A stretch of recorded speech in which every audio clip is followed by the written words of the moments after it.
Parfait. Donc, nous commençons cette session tout en reconnaissant que le siège du G3E, depuis lequel nous émettons aujourd'hui, est situé sur un territoire traditionnel non cédé des Premières Nations Innu et Wendake Nyowentio, excusez la prononciation, qui ont entretenu des liens profonds avec ces terres et ces eaux depuis des temps immémoriaux. Donc, nous les remercions pour leur rôle historique et continuent de gardiens et gardiennes des terres, des rivières et des lacs du Québec. Donc, c'est une mission qui résonne profondément avec la raison d'être du collectif au Québec. Donc, je poursuivais également avec quelques petites consignes. Donc, euh, pour ce qui est de la série d'aujourd'hui, on va vous demander de fermer vos micros, s'il vous plaît. Puis également utiliser le clavardage pour poser des questions. Donc, on va laisser les panélistes faire les présentations et ensuite, on aura une série de questions par la suite. Aussi, on a prévu un petit sondage, une petite question, juste pour prendre le pôle du public. Donc, sans plus tarder, on sait que les plans d'eau du Québec constituent un patrimoine naturel inestimable. Donc, toutefois, la surveillance d'un territoire aussi vaste requiert des ressources qui excèdent souvent les capacités opérationnelles des seules institutions publiques. Donc, à cet égard, la science participative s'impose comme un levier stratégique mobilisant citoyens et citoyennes, associations et organisations locales au bénéfice de la préservation de nos cours d'eau. Donc, nous vous présentons aujourd'hui trois programmes qui illustrent la complémentarité et la pertinence de cette approche. D'abord, le RSVL, le réseau de suivi volontaire des lacs, qui sera présenté par Stéphanie Massé, qui est biologiste et titulaire d'une maîtrise en limnologie.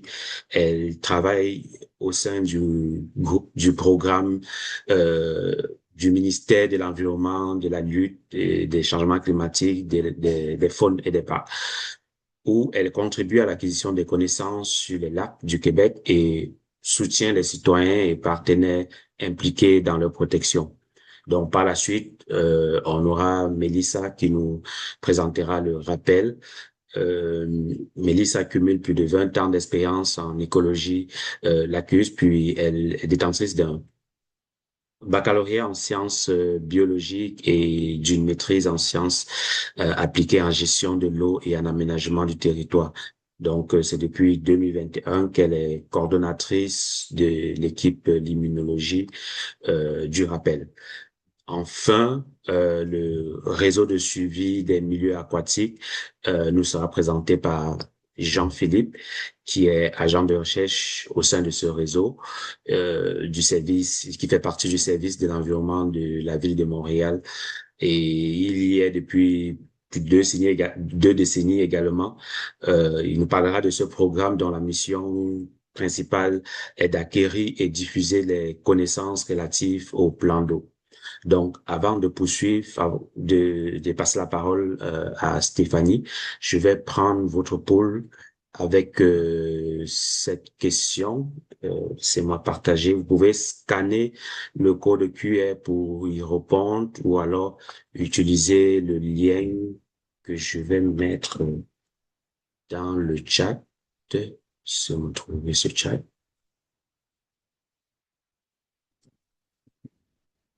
Et arrêter mon partage d'écran pour passer à l'autre écran. Voir.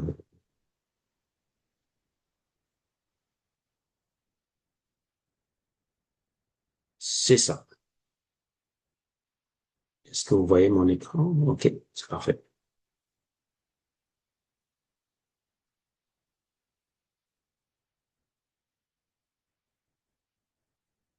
Donc, on voit quand même que la majeure partie du monde, sont plus concentrés dans plusieurs types de milieux.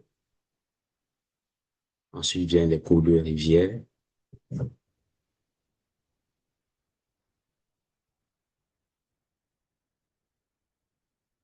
OK.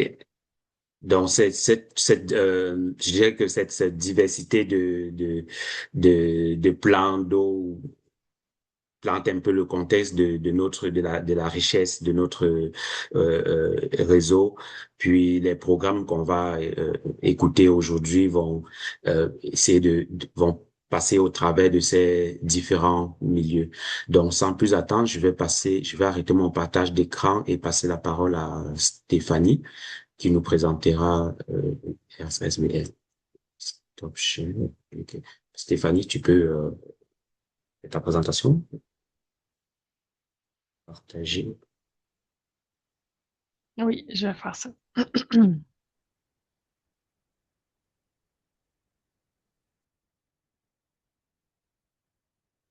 OK, est-ce que vous voyez bien ma présentation? Oui, Parfait. Bonjour à tous. Je suis vraiment heureuse aujourd'hui de vous parler du réseau de surveillance volontaire des lacs, ou aussi appelé RSVL. C'est un programme de sciences citoyennes qui est coordonné par le ministère de l'Environnement depuis plus de 20 ans. Donc, aujourd'hui, je vais commencer par présenter brièvement le programme et ses objectifs. On va voir aussi ensuite comment les citoyens participent concrètement au RSVL. Je vais vous présenter comment on s'assure à l'interne de la qualité des données recueillies et je vais aussi présenter les principales retombées du programme et je vais terminer en présentant quelques défis, des apprentissages et les perspectives pour les prochaines années.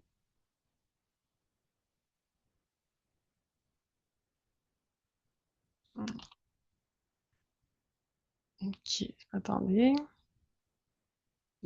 Pardon. Donc, en bref, le RSVL, c'est l'un des plus importants programmes de sciences citoyennes environnementales au Québec. Le programme, comme je disais, est coordonné par le ministère de l'Environnement et depuis 22 ans, il mobilise des milliers de volontaires qui recueillent des données sur la qualité de l'eau dans les lacs de villégiature.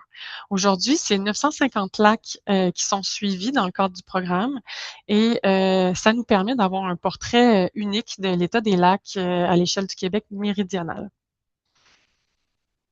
Donc, cette diapositive illustre l'ampleur du réseau.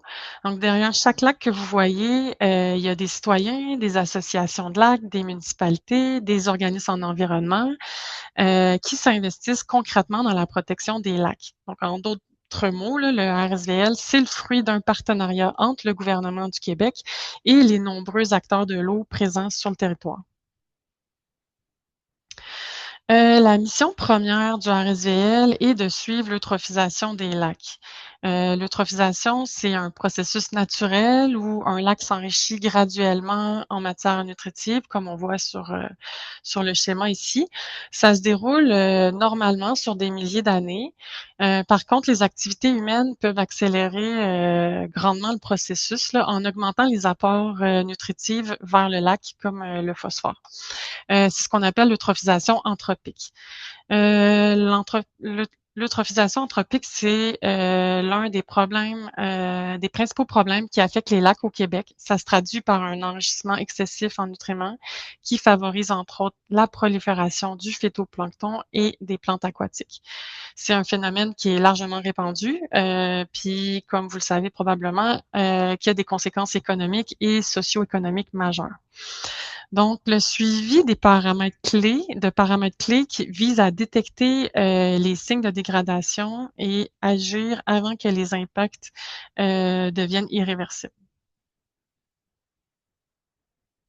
Donc maintenant, si on regarde les objectifs de manière un peu plus détaillée du RSVL, le premier objectif du programme est de produire un portrait de l'état trophique des lacs suivis, mais aussi un portrait d'ensemble des lacs de villégiature du Québec. Donc ici, sur le graphique, vous voyez la répartition des lacs suivis dans le cadre du RSVL entre 2020 et 2024, selon les différentes catégories d'état trophique.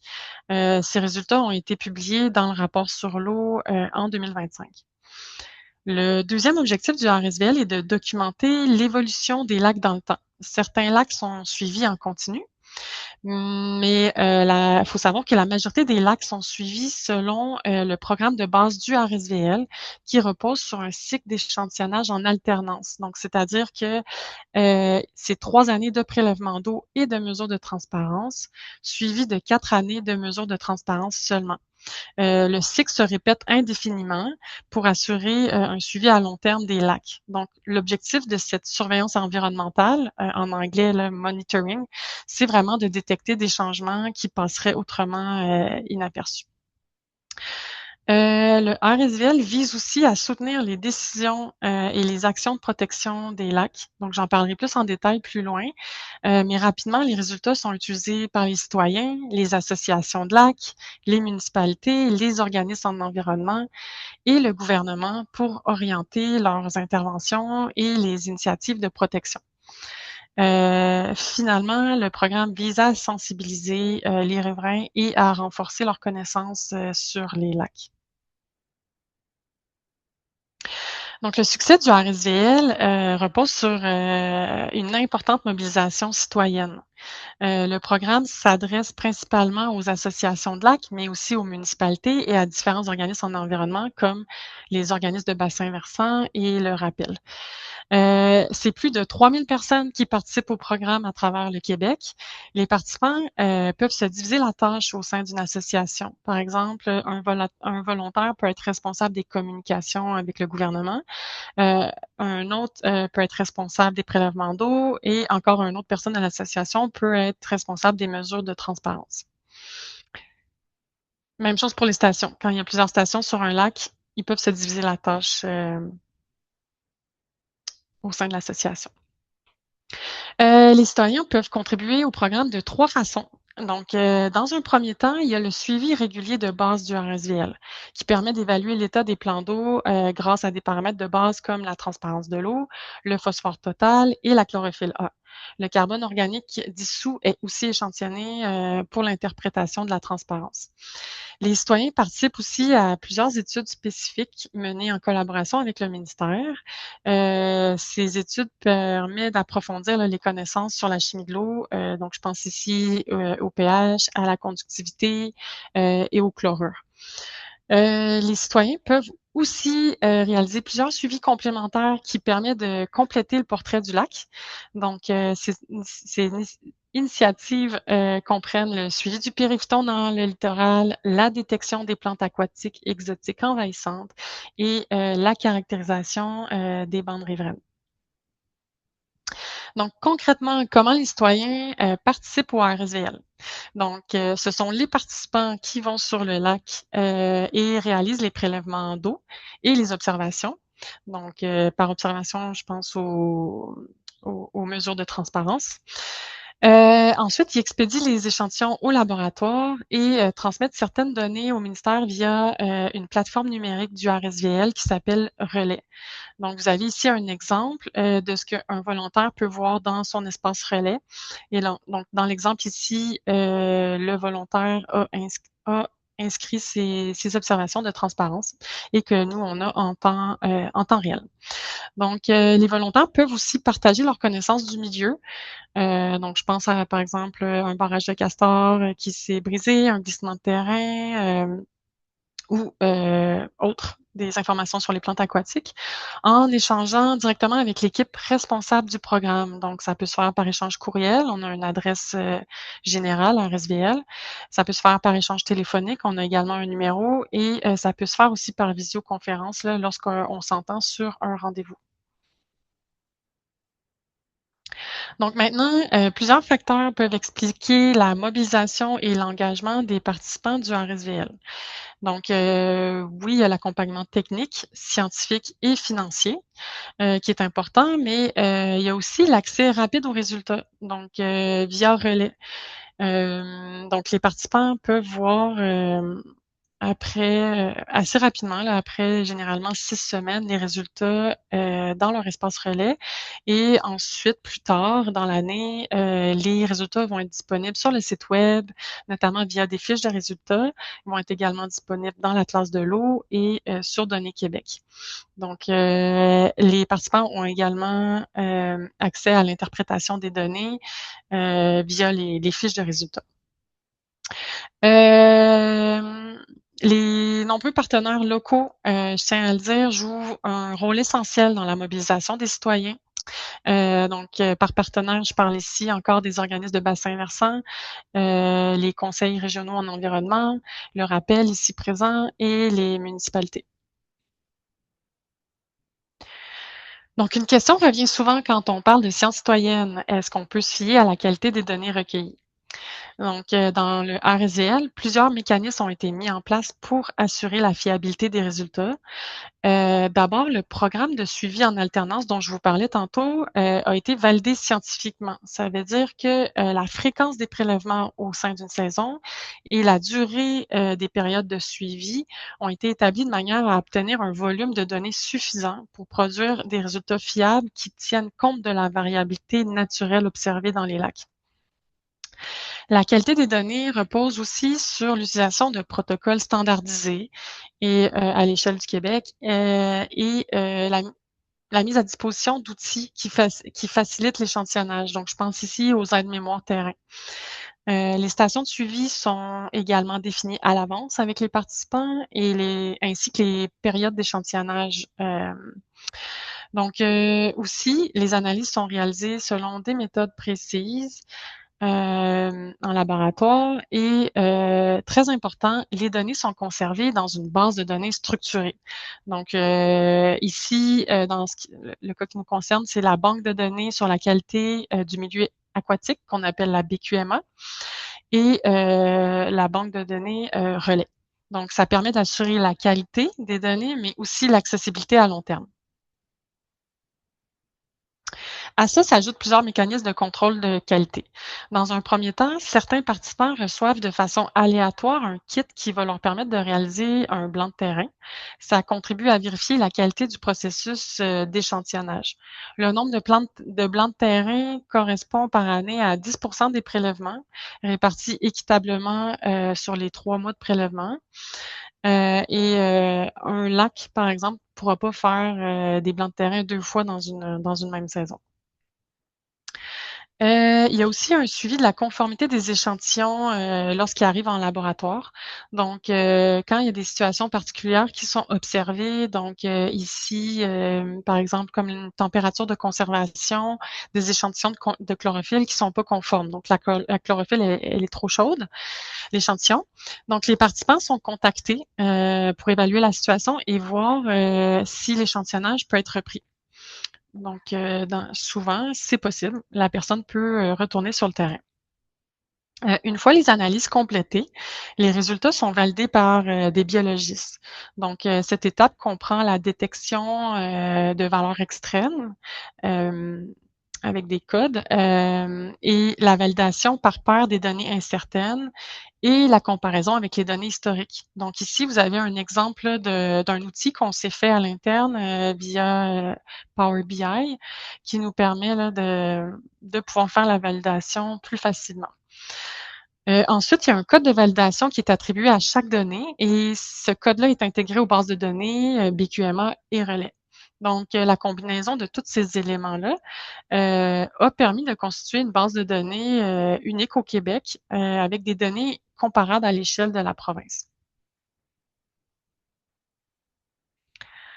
Ensuite, les données du RSVL soutiennent la production de différents livrables scientifiques, comme le rapport sur l'état des ressources en eau et des écosystèmes aquatiques du Québec, que j'ai appelé tantôt le rapport sur l'eau. Et les données du RSVL vont soutenir aussi d'autres rapports thématiques là, du ministère selon des besoins ponctuels. Les données favorisent aussi le développement de nouvelles approches de suivi environnemental. Donc, je pense ici à la création d'indicateurs de qualité d'eau à partir d'images satellites et aussi au développement d'outils génomiques en collaboration avec le CAEQ, qui est le Centre d'expertise en analyse environnementale du Québec.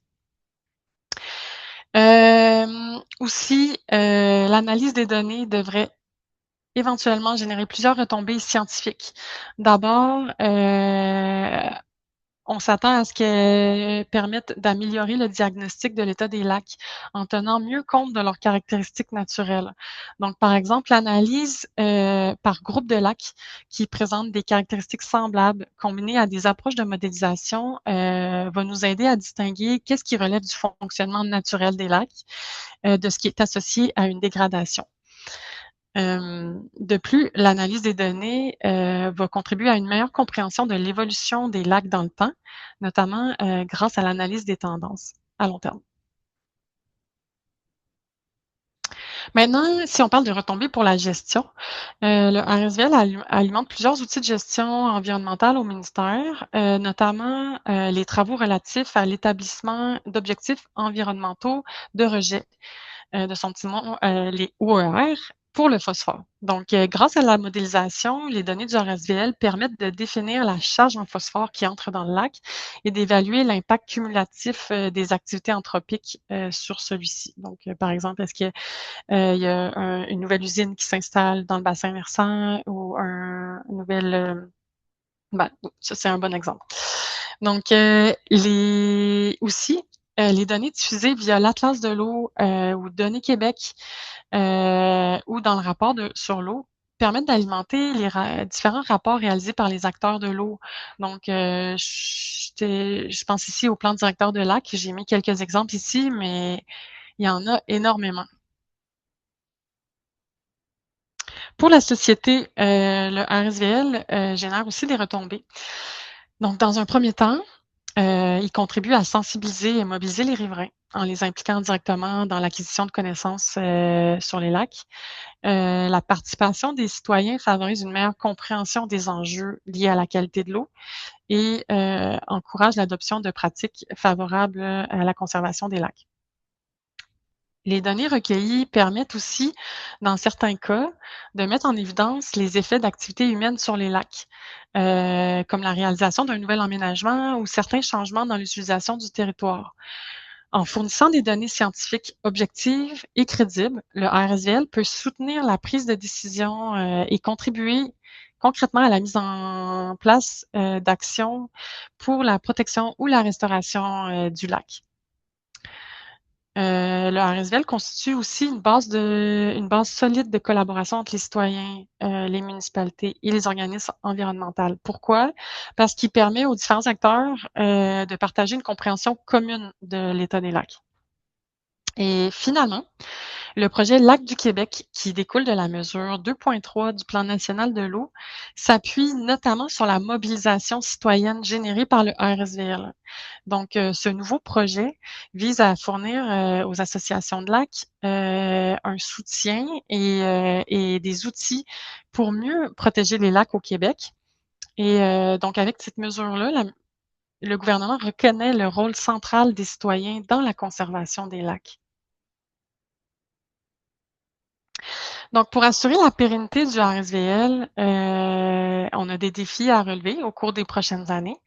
D'abord, on veut maintenir l'engagement des participants, mais on aimerait ça aussi renforcer le lien de proximité avec eux. Donc, c'est un beau défi. C'est aussi important de continuer à assurer la qualité et la comparabilité des données, autant sur le terrain qu'en laboratoire, pour garantir la fiabilité des données. C'est essentiel notamment pour l'analyse de tendance. Finalement, on travaille actuellement à la modernisation des outils informatiques, autant pour la gestion que pour la diffusion des données. On travaille aussi sur le développement de nouveaux outils de diffusion pour valoriser l'information qui est recueillie par les participants et la rendre plus accessible. Donc, l'expérience du RSVL nous a permis d'identifier plusieurs éléments clés qui peuvent assurer le succès d'un programme de sciences participatives à long terme. Donc, si on les regarde ensemble, dans un premier temps, il est essentiel de développer des protocoles simples et bien documentés pour faciliter la participation et aussi assurer la qualité des données recueillies. Il est aussi essentiel de mettre en place, dès le départ, une plateforme informatique performante et une base de données bien structurée pour faciliter la gestion du réseau et la diffusion des données. moi, avant, je travaillais au sein d'un organisme de bassin versant. J'ai utilisé les données du RSVL. Jamais j'aurais pu m'imaginer le travail qu'il y a derrière au niveau des bases de données pour assurer le fonctionnement du réseau. Le maintien de l'engagement des participants repose aussi sur une rétroaction rapide des résultats, donc et aussi sur un accompagnement scientifique continu tout au long de leur participation. Le succès du programme dépend aussi en grande partie, comme je disais tantôt, de partenariats solides avec les acteurs du milieu comme les OBV, les CRE, les municipalités, le rappel. Donc, ces collaborations sont essentielles parce qu'elles permettent notamment de former les participants sur le terrain, les accompagner sur le lac et aussi les accompagner dans l'analyse des données et dans la création de plans directeurs de lac. De plus, en misant sur l'acquisition de données complémentaires, on augmente la valeur scientifique du programme de sciences citoyennes.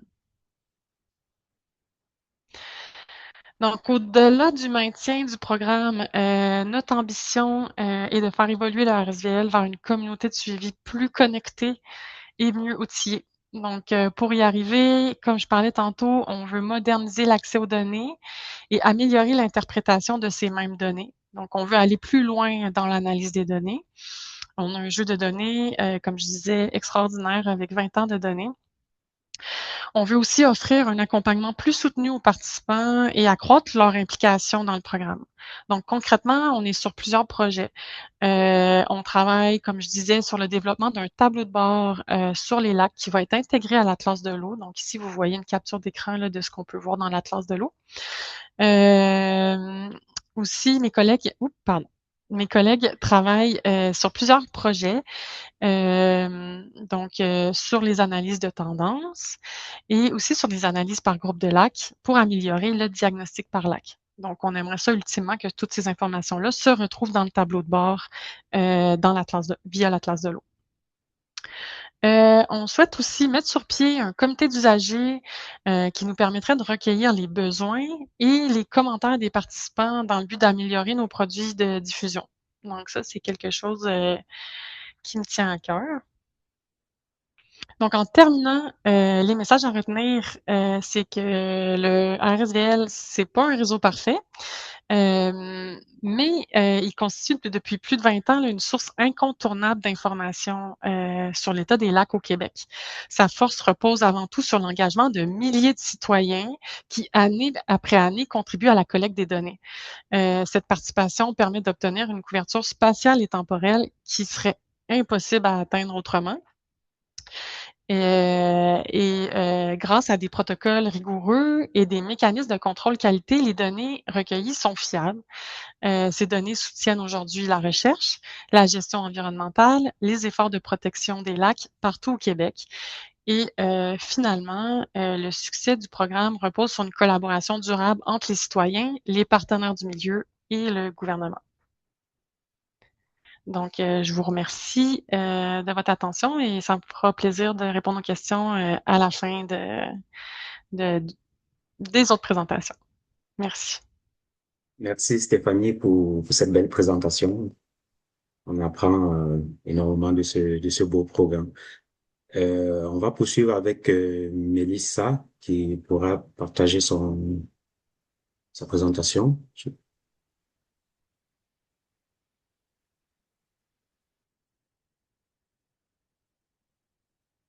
Est-ce que ça fonctionne? Oui, Super. Ben, merci beaucoup. Bonjour tout le monde. Merci d'être là pour ces présentations.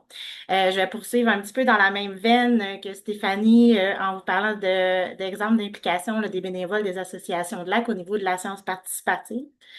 Plus particulièrement là, des exemples de collaboration, on rappelle là, à ce niveau-là. Avant, je vais commencer par vous présenter le rappel pour ceux qui ne nous connaîtraient pas. Donc, le rappel, c'est le regroupement des associations pour la protection de l'environnement des lacs et des bassins versants.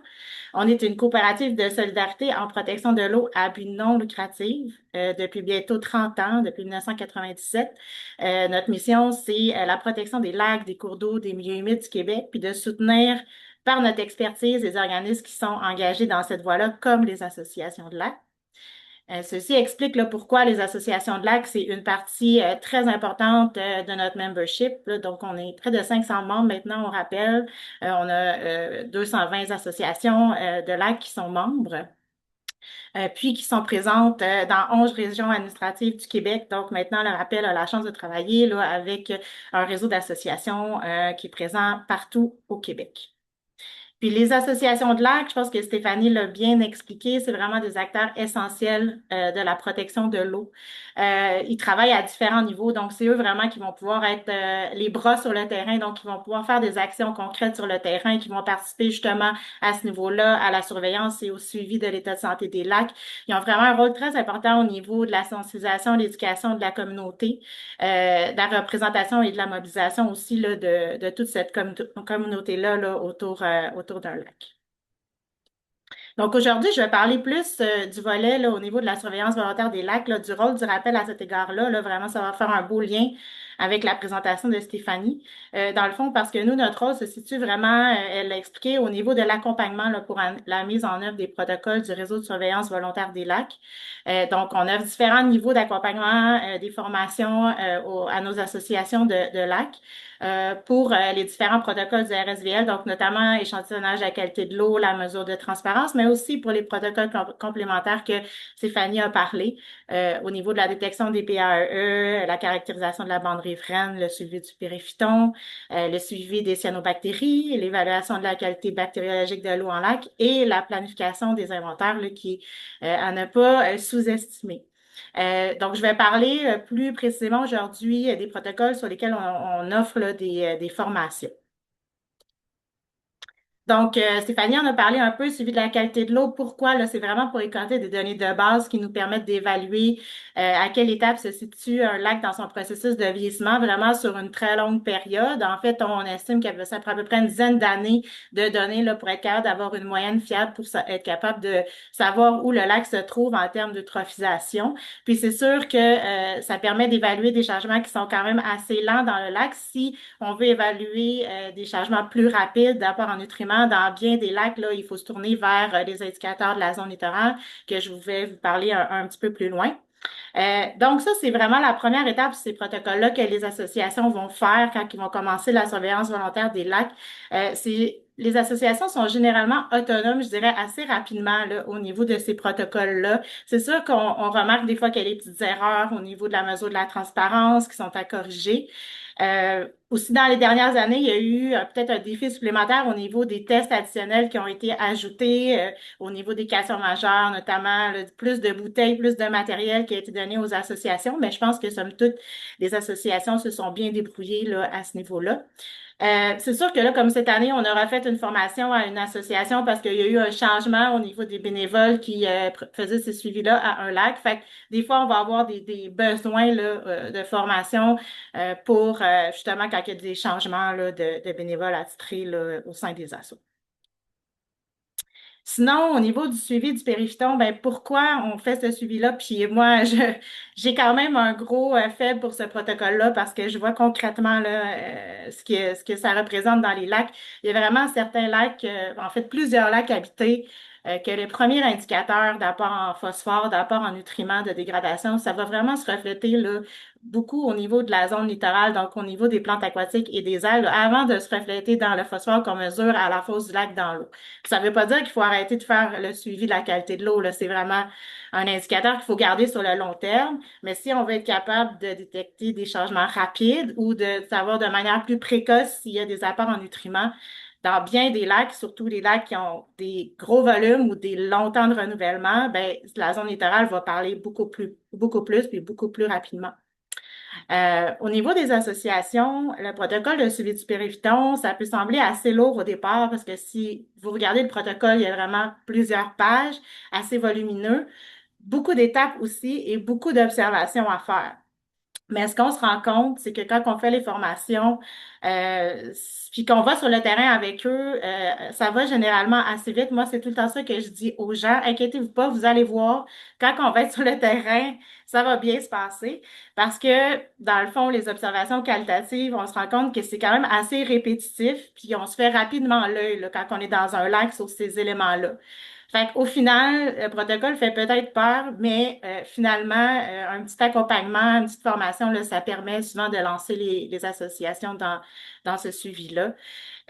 Puis, par contre, il faut vraiment avoir des personnes qui sont à l'aise à prendre des mesures sous l'eau. Des fois, ça, c'est pas toujours clair, mais il faut avoir des gens qui sont à l'aise là, à faire de l'apnée, là, notamment. Au niveau de la détection des plantes aquatiques envahissantes, ben, malgré toutes les mesures de prévention, puis nous, on en fait beaucoup là, de la sensibilisation puis de la prévention au rappel, malheureusement, le risque zéro n'existe pas. Donc, les riverains, c'est vraiment les yeux du lac au quotidien. Fait que c'est vraiment important de les former. Ils ont vraiment un rôle super important pour la détection rapide des plantes aquatiques exotiques envahissantes, la détection précoce, parce que s'il y a bien un moment où il est possible d'agir en cas d'infestation, c'est vraiment au début. Donc, ils ont vraiment un rôle très, très important.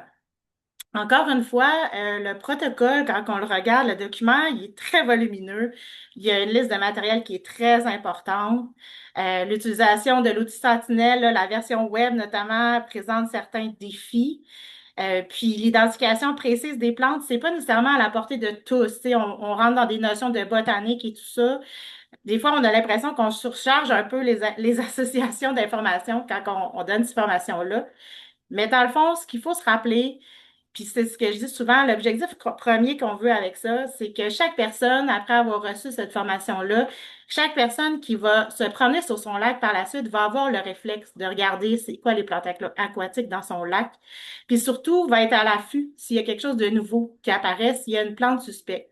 Puis à ce moment-là, va pouvoir contacter les biologistes pour confirmer des identifications précises.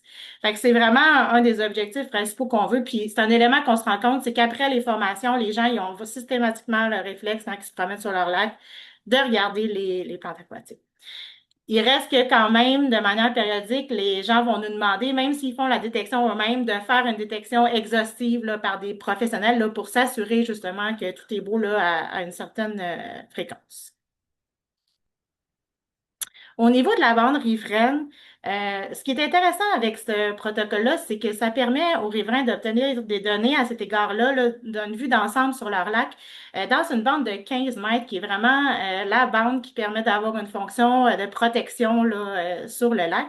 Fait que d'être capable d'évaluer jusqu'à quel point cette bande-là joue un rôle de protection là, sur leur lac. Puis, ça leur permet aussi de cibler les secteurs qui sont problématiques. Donc, contrairement aux inspections municipales qui sont faites terrain par terrain, le protocole, la manière qu'il est conçu, il vient pas viser une propriété en particulier, il vient viser des secteurs qui sont problématiques. Donc, à ce moment-là, ça permet aux associations de ne pas jouer le rôle de police et tout ça, mais d'être capable quand même d'aller chercher l'information sur c'est quoi l'état de ma bande riveraine, de la bande riveraine de mon lac. Et surtout, ça leur permet de pouvoir illustrer ces résultats-là sur une carte parce que quand on fait d'inspection des données terrain par terrain, bien évidemment, c'est des données nominatives, confidentielles. Donc, ces informations-là ne peuvent pas être diffusées. Tandis qu'avec le principe des zones homogènes, bien, on peut le faire. Donc, ça leur permet aussi de faire un suivi à travers le temps. Donc, si, par exemple, ils savent qui ont fait une campagne de sensibilisation, qui ont fait des grosses campagnes de reboisement, bien, ils peuvent, après ça, là, refaire l'évaluation de leur bande riveraine. Au niveau de la formation sur ce protocole-là, je crois que c'est quand même nécessaire. Notamment, le concept de zone homogène n'est pas toujours facile à comprendre, je crois, pour les associations. Aussi, on est dans de l'évaluation de pourcentage, fait qu'on est dans du subjectif. Donc, les gens, ils ont besoin de se pratiquer en groupe, d'avoir l'avis d'un professionnel pour être sûr qu'ils font correctement l'évaluation. Il y a aussi, Stéphanie l'a mentionné, un défi avec l'utilisation du fichier de compilation des données là, qui date du Moyen Âge, le fichier Excel du ministère. Donc, il y a plusieurs problèmes au niveau de la compilation. Donc, on doit les accompagner aussi souvent à ce niveau-là. Puis, il n'y a pas d'outil cartographique en ce moment qui est disponible pour les associations. Donc, selon moi, c'est ça qui est le plus intéressant, là, de produire une carte comme vous voyez à l'écran au final. Donc, ça, ils ont besoin des professionnels comme nous là, pour les accompagner, pour illustrer les données. Puis, je voulais juste vous dire, dans l'exemple que vous voyez, c'est un exemple d'application du protocole. On a fait le protocole sur tous les lacs à Austin pour la municipalité. Dans le fond, eux, ce qu'ils ont fait, c'est qu'ils ont pris nos données puis sont retournés seulement dans les zones qui avaient été identifiées comme problématiques pour faire des inspections. Fait qu'au final, ça leur a sauvé beaucoup de temps, là, au lieu de tout refaire les inspections propriété par propriété. Donc, finalement, on offre aussi la formation sur le suivi des algues bleu-vert. Donc, c'est un protocole qui est peu connu puis qui est sous-utilisé selon moi, mais que je trouve qu'il y a vraiment une pertinence importante.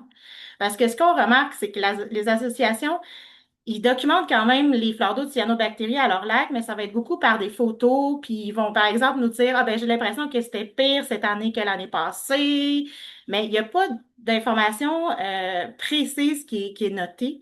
Donc, ce protocole-là, ça permet vraiment aux associations de mettre par écrit leurs observations pour être capable d'évaluer si d'une année à l'autre, il y a des changements. Est-ce que dans telle baie, ben, les fleurs d'eau sont de plus grande étendue, ils se densifient? Ou c'est toujours la même fleur d'eau dans le fond de telle baie qui est due au vent, puis que finalement, c'est pas un problème pour la santé du lac. Donc, ce protocole-là va vraiment leur permettre de délimiter l'étendue des fleurs d'eau, de déterminer l'intensité des fleurs d'eau, puis de faire un suivi de ça à travers le temps. Je trouve que notre accompagnement, il est utile pour ce protocole-là, plus au niveau de l'évaluation des catégories de fleurs d'eau, qui est quand même, qui peut être plus un défi là, pour les associations. Donc, le rappel offre différentes formations là, en lien avec ces protocoles-là. Comment ça fonctionne? C'est qu'on a un volet théorique qui est donné en virtuel bien souvent, là, qui va varier entre 1 heure et demie et 2 heures et demie selon le protocole. Puis par la suite, on va avoir un volet pratique sur le terrain aussi, que la durée varie là, selon l'ampleur du protocole. Fait que vous pouvez trouver le détail des formations là, sur notre site web. Puis de façon générale, les concepts qu'on va aborder dans les formations, c'est vraiment la description des variables à analyser, les objectifs des différents suivis, les étapes des protocoles, comment prendre les mesures. Puis là, c'est là que l'expérience du formateur est intéressante, je pense, parce qu'on est capable de venir bonifier avec des trucs qu'on a développés à travers le temps là, sur le terrain. Au niveau de la compilation, le transfert et l'envoi des données. Donc, c'est quand même certains outils qui existent, bien que je mentionnais que les associations ont souvent besoin d'aide pour compiler ces données-là.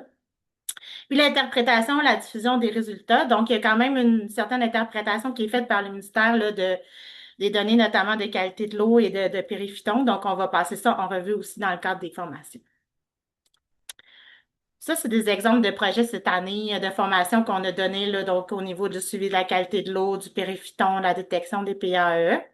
Puis il y a un projet au lac Erner qui dure quand même depuis plusieurs années, qui, dans le fond, des sentinelles font vraiment la vigie là, au niveau des cyanobactéries puis du myriaphile à épi. Il y a comme deux options, soit que les gens font directement devant chez eux, ou soit qu'ils vont surveiller un secteur en particulier. Donc, ils vont prendre en note des observations puis les coordonnées géographiques. Puis on a commencé à intégrer l'utilisation d'outils technologiques aussi sur le terrain avec eux, puis ça va quand même bien. Mais il y a un besoin, par exemple, d'accompagnement là, à ce niveau-là. Puis ce que ça permet, c'est que dans le fond, il y a des travaux d'arrachage là, au niveau du myriaphile à épi qui sont faits au lac Hermon par le rappel. Fait que ça permet vraiment d'être capable de cibler là, puis d'optimiser les inventaires qu'on va faire avant les arrachages là, en ayant déjà des signalements par les riverains. Parce que le lac Hermon, c'est 32 km², donc c'est un immense lac. Donc, au niveau des défis et apprentissages, ben, ce que j'aurais envie de dire, c'est que les associations ont souvent seulement besoin d'un petit coup de pouce avant d'être autonomes sur le terrain. C'est ce que je remarque depuis 20 ans en donnant des formations. Souvent, ça prend pas grand-chose pour être capable de les embarquer, mais des fois, juste à essayer de lire le document par eux-mêmes, ils ne se sentent pas à l'aise là, nécessairement d'aller faire les différentes mesures sur le terrain.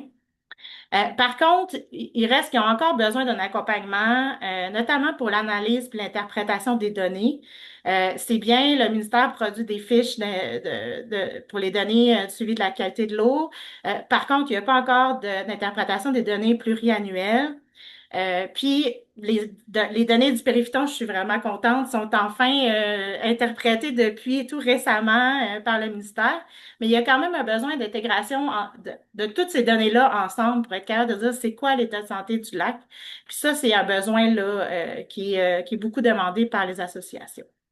Aussi, ils ont besoin, on intègre de plus en plus les outils technologiques, ça fonctionne quand même bien. Surtout depuis la COVID, là, les gens, on dirait qu'ils sont plus à l'aise avec ça. Mais ça reste que ça demande quand même un support plus important là, quand on intègre des outils technologiques avec les associations. Là, ils ont besoin d'un accompagnement plus soutenu. Puis aussi au niveau de la planification des inventaires, ben ça, c'est un point très important, c'est qu'ils ont besoin d'accompagnement pour souvent faire leur calendrier. Tu sais, on se fait demander à quelle fréquence je dois faire tel protocole, puis surtout dans quelle heure ça doit être fait, quel protocole je dois prioriser à mon lac et tout ça. Fait que ça, on est capable aussi de les aider un peu à se retrouver là, quand ils font plusieurs protocoles là, autres que le suivi de la qualité de l'eau. Aussi, ben, un élément important, c'est qu'il y a beaucoup de roulement au niveau des bénévoles des associations de lacs. Puis ça fait en sorte, Stéphanie l'a mentionné, qu'on doit vraiment offrir un soutien en continu. Donc, on doit avoir vraiment à répondre aux questions là, un peu en continu, là, même si les gens ont fait des formations.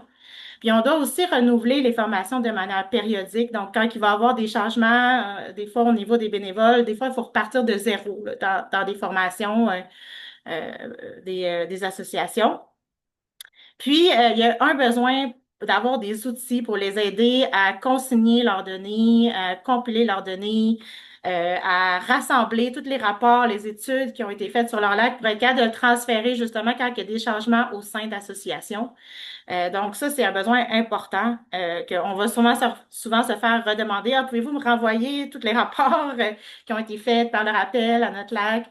Donc, c'est des éléments des outils qui seraient intéressants pour le futur pour les associations. Puis en terminant, dans les retombées impact, euh, ben, Stéphanie en a parlé, mais vraiment l'implication, je tiens à mentionner que l'implication bénévole va bien au-delà de la simple collecte d'informations, l'impact. C'est vraiment un levier de mobilisation puissant pour éduquer et sensibiliser. Ce qu'on remarque avec les années, c'est que vraiment les gens qui sont impliqués dans le suivi de l'état de santé de leur lac, qui prennent des données, vont vraiment être des porteurs de bonnes nouvelles pour des changements de comportement. Puis ça va vraiment inciter, là, faire boule de neige pour qu'il y ait des changements de comportement dans le bassin versant, sur les propriétés, pour des bonnes pratiques pour la protection du lac. Aussi, ça va vraiment contribuer à motiver, de se sentir impliqué et utile, là, ça a une grande importance pour passer à l'action pour protéger son lac. Ça va permettre aussi de donner des arguments pour convaincre et agir, notamment auprès des décideurs et des bailleurs de fonds, des partenaires. Ça augmente sa crédibilité en disant, ben nous, on fait déjà un effort pour prendre des données sur le lac, on s'implique, on donne du temps. Est-ce que vous êtes capable de nous aider, de nous appuyer? Donc, ça permet souvent d'inciter, là, notamment les municipalités, à participer là, financièrement sur des projets. Puis évidemment, de rassembler et regrouper la surveillance volontaire des lacs, c'est vraiment un important levier là, pour cultiver un sentiment d'appartenance des riverains envers leur communauté, renforcer la cohésion sociale, le bon voisinage, fait que d'être capable d'avoir des bonnes relations aussi avec ses voisins. Puis tout ça, ben, ça contribue évidemment à la protection du lac. Donc, en terminant, dans les perspectives, ben, je voulais mentionner, Stéphanie en a parlé, mais il y a eu une annonce le 9 juillet 2026 là, concernant la création d'organismes relais dans le cadre de la mesure 2.3 du Plan national de l'eau là, qui a été faite en collaboration avec le ministère, le ROVQ, la RNCRQ et le CRE-Laurentides. Donc ça, il va y avoir plusieurs organismes relais à travers le Québec, dont le rappel, évidemment, en fait partie. Donc ça va nous permettre, dans les objectifs, là, d'être capable d'uniformiser là, toutes ces formations-là que je vous ai parlé à l'échelle du Québec, de pouvoir être plusieurs organismes à donner ces formations-là, puis probablement d'offrir des formations gratuites aussi. Donc, plus de détails sera à venir à ce sujet-là. J'ai mis le lien aussi vers le site du RNCRQ là, qui décrit le projet d'organisme relais. Donc, c'est tout pour moi. Je vous remercie de votre attention, puis je vais répondre, ça va me faire plaisir de répondre aux questions s'il y en a à la fin de la série de conférences. Ben, merci Mélissa, pour cette revue des associations des lacs et tout. Donc, présentement, on va passer un peu plus sur le côté des rivières, des ruisseaux et autres. Donc, un peu que les activités qui sont menées par la ville de Montréal, en l'occurrence le réseau de suivi des milieux aquatiques. Donc, Jean-Philippe, tu peux partager ton écran pour nous présenter le RSMA. Parfait. C'est beau. Avec le son, ça va être bien. Bonjour tout le monde. Premièrement, je voulais remercier Stéphanie et Mélissa. Vraiment une présentation super intéressante. J'ai appris énormément. Alors, on aura la chance d'en rediscuter, je suis convaincu. Je me présente. Je m'appelle Jean-Philippe Lafleur. Je travaille comme agent de recherche au service de l'environnement de la Ville de Montréal. Donc, je suis de la division du contrôle des rejets et suivi environnemental. Nos mandats sont assez variés. Celui de mon équipe, on est une toute petite équipe qui s'appelle le RSMA, puis je vais vous en parler un petit peu. Donc, nous, on est le réseau de suivi du milieu aquatique de la Ville de Montréal et on fait différentes activités, puis je vais vous en parler. Et juste avant, on va essayer de faire un petit topo. Peut-être, est-ce que vous avez déjà vu cette bestiole? Parce que à Montréal, il a déjà apparu il y a fort longtemps, et on va en reparler tout à l'heure, mais il pourrait vous donner le goût de vous tremper les pieds. Alors, soyez attentifs, soyez vigilants et faites-y bien attention. On ne sait jamais ce qui nous attend. Donc, le RSMA, c'est le réseau de suivi du milieu aquatique du service de l'environnement de la Ville de Montréal. Maintenant, c'est rendu service de l'environnement et de la transition écologique. C'est tout récent. Alors, nous voilà. Mais tout ça, ça a débuté quand même au début des années 70. Donc, alors, nous étions avec la communauté urbaine de Montréal, qui était l'équivalent d'un organisme là, qui chapeautait l'ensemble du territoire montréalais. Donc, on a des données, nous, dans nos bases de données, qui datent des années 70 sur les ruisseaux et les grands plans d'eau qui ceinturent l'île de Montréal.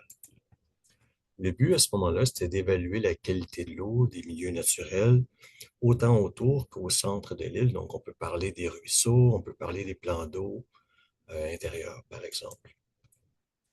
Et tout ça, ça s'inscrivait aussi avec le programme d'assainissement des eaux du Québec, donc à la fin des années 70, qui visait, elle, donc de capter et de traiter l'ensemble des eaux usées des municipalités québécoises. Donc, c'est un grand projet de société qui avait été mis en place et qui visait l'objectif final, dans le fond, c'était de favoriser le retour aux usages, donc que les gens puissent s'approprier leur plan d'eau. Donc, par différentes activités, que ce soit la baignade, la pêche, canot et autre chose, en plus, évidemment, d'avoir des bienfaits là, pour la santé environnementale des plans d'eau. Mais l'objectif était vraiment centré autour des usagers. Et à la fin des années 90, on s'est mis à faire un suivi régulier de la qualité de l'eau en rive qui s'appelait le programme Qualo. Donc, on va le revoir en détail, chacun de nos programmes, qu'est-ce que l'on fait. Mais c'était vraiment le début des années 90. Puis on a rapidement ressenti le besoin de diffuser ces informations-là. Autrefois, c'était des documents techniques qui étaient principalement internes. Alors là, on s'est mis à vraiment vouloir pousser ça, donc être un service public, de partager ces informations-là avec les citoyens. Ainsi, au début des années 2000, à ce moment-là, on a monté un site web où est-ce qu'il y avait une carte interactive du début des années 2000, mais quand même, qui était mise à jour à chaque semaine durant l'été. Donc, les gens pouvaient faire un suivi par eux-mêmes là, de la qualité de l'eau. Donc, ça fait déjà quand même plus de 26 ans que l'on fait ça. Puis, ce que j'aime bien rappeler aux gens aussi, c'est que les Montréalais, ce sont des insulaires. On vit sur une île. Alors, la question, c'est est-ce qu'on en profite comme si on vivait sur une île? Donc, l'idée, c'est de vraiment de revoir qu'est-ce qu'on peut faire comme usage en lien. Donc, on va regarder ensemble les programmes du RSMA. Donc, en 99, on a pris le programme Qualo, qui était la qualité de l'eau en rive, et c'est des critères bactériologiques seulement qui avaient été pris en compte. Encore aujourd'hui, on le fait à 20 reprises au courant de la saison estivale, à une centaine de points qui font tout le tour de l'île de Montréal. L'intention dans ce programme-là, c'est d'avoir une idée de qu'est-ce qu'il y en est de la qualité de l'eau dans les zones de contact immédiates pour les citoyens et voir ensuite s'il y a des sites dans le temps qui vont se présenter comme étant avoir une qualité qui est de une qualité de l'eau qui est supérieure et où peut-être des aménagements seraient possibles ou du moins que la qualité de l'eau pourrait supporter des usages. Donc, l'intention était de partir des données scientifiques recueillies pour évaluer les meilleurs endroits, plutôt que de bâtir à l'envers, d'essayer de dire, bon, on va faire un endroit en particulier, puis on va essayer d'améliorer la qualité de l'eau. Donc, ça, c'était le premier programme qui était uniquement bactériologique, donc des coliformes fécaux.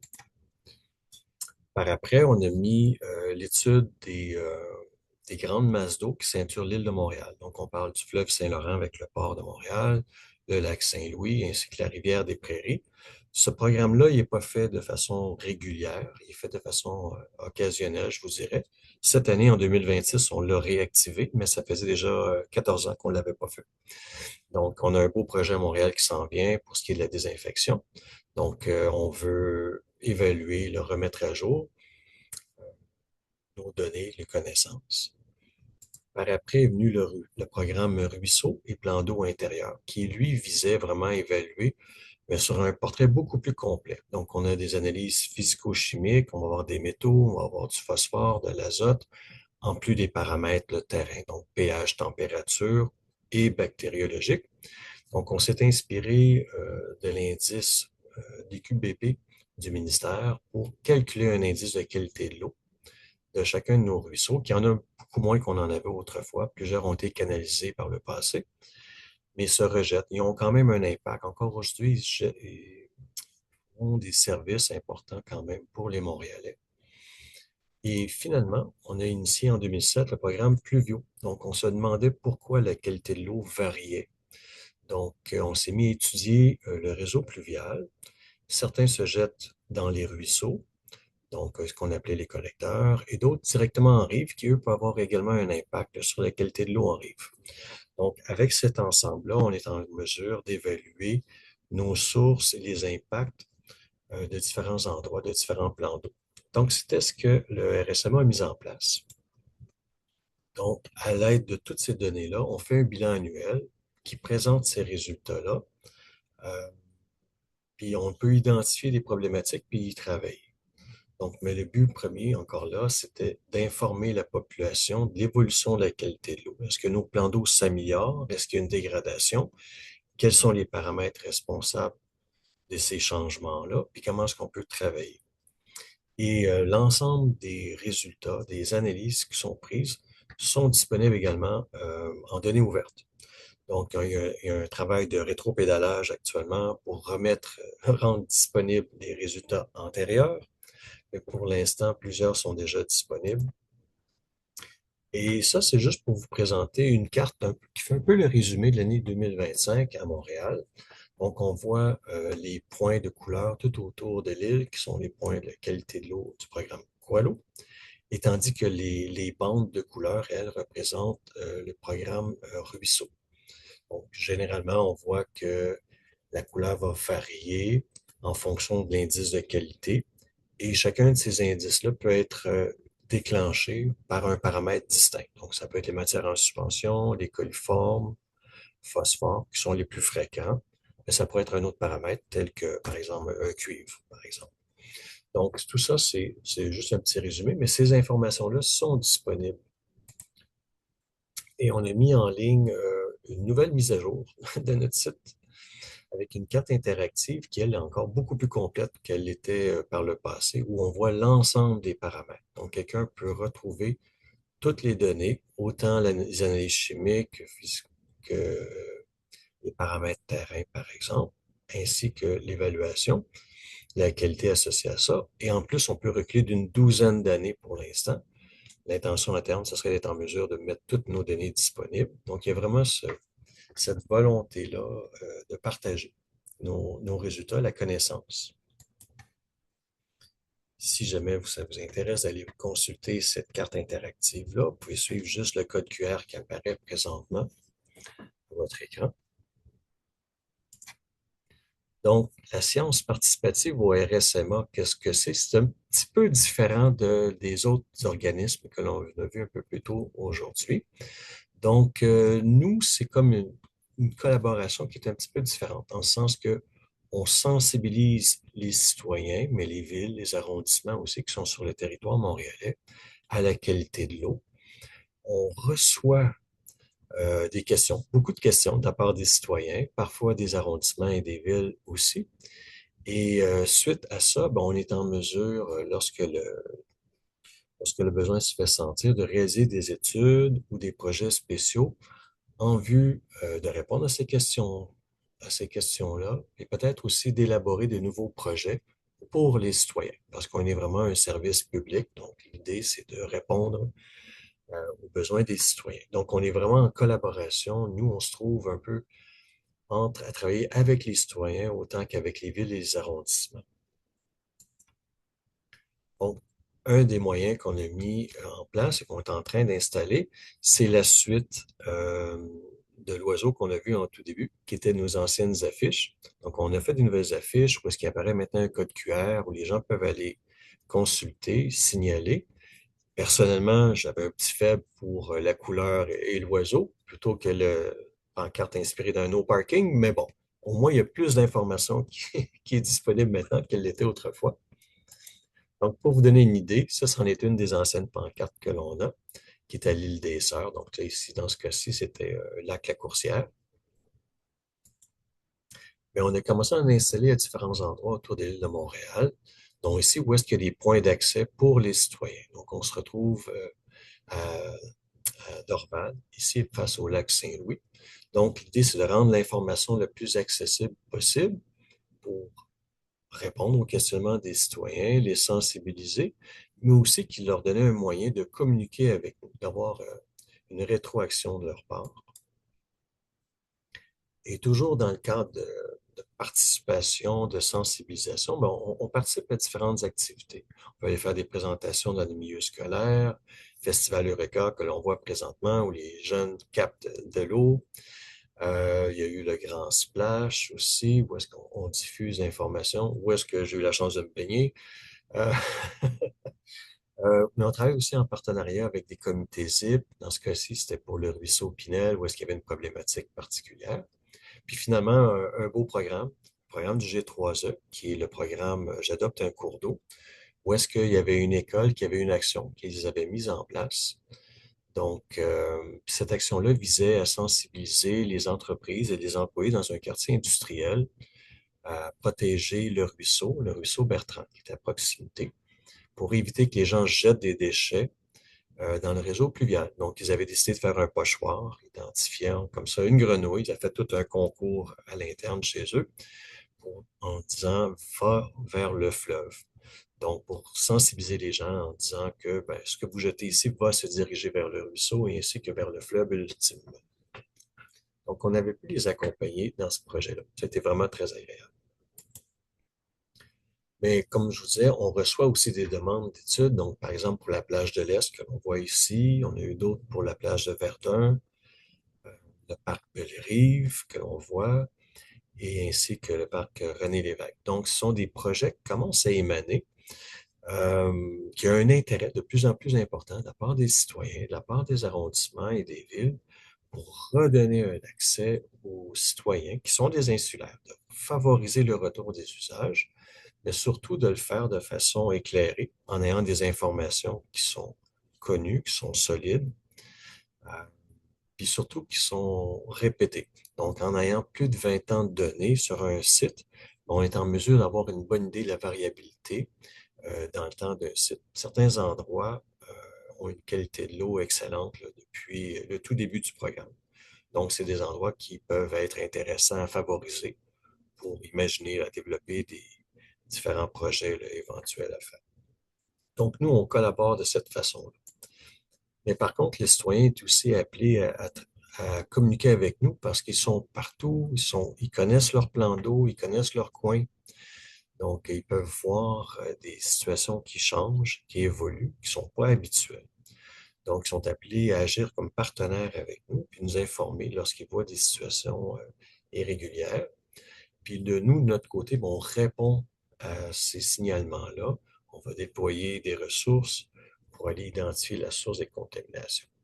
Donc, il est possible de nous rejoindre à ces deux coordonnées-là, soit par téléphone ou même par adresse courriel, juste pour dire qu'il y a quelqu'un qui le garde 24 heures sur 24, 7 jours semaine, 365 jours.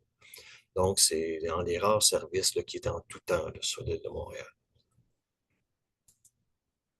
Donc, en résumé, la science participative au RSMA de la Ville de Montréal, c'est vraiment, il y a un partage d'informations, puis c'est être à l'écoute des besoins, donc des sensibilités, des questionnements des citoyens, des arrondissements, et de travailler en collaboration avec eux pour finalement passer à une action, à faire une réalisation, un projet ou trouver des correctifs ou des sources de contamination. Donc, je vous présente mon équipe. Ça fait un petit peu le tour pour aujourd'hui. Fait que si jamais vous avez des questions, il me fera plaisir d'en parler et d'en discuter. Puis j'espère qu'on aura la chance de revoir un petit peu plus de couleurs et peut-être même aux aguets notre ancienne mascotte. À ça, ben, je vous dis merci beaucoup de votre attention, puis au plaisir de répondre peut-être à vos questions. Oui, merci Jean-Philippe pour cette présentation qui clôt en fait le tour des panels. Ça permet quand même d'avoir euh, une vue globale de toutes ces présentations. On comprend que les niveaux d'implication citoyenne sont assez diversifiés. On a d'un pan des citoyens qui interviennent juste au niveau de la sensibilisation, qui font des signalements. Puis, d'un autre cas, on a des citoyens qui vont dans la collecte des données, qui font du traitement aussi des données. Donc, c'est quand même assez intéressant de voir à quel niveau on peut agir. Donc, toutes les possibilités que offre la science participative pour pouvoir agir pour notre environnement. Donc, je vais arrêter l'enregistrement, puis on va passer aux questions. Je croyais qu'il y avait comme quelques questions dans le chat, puis on pourrait échanger dessus.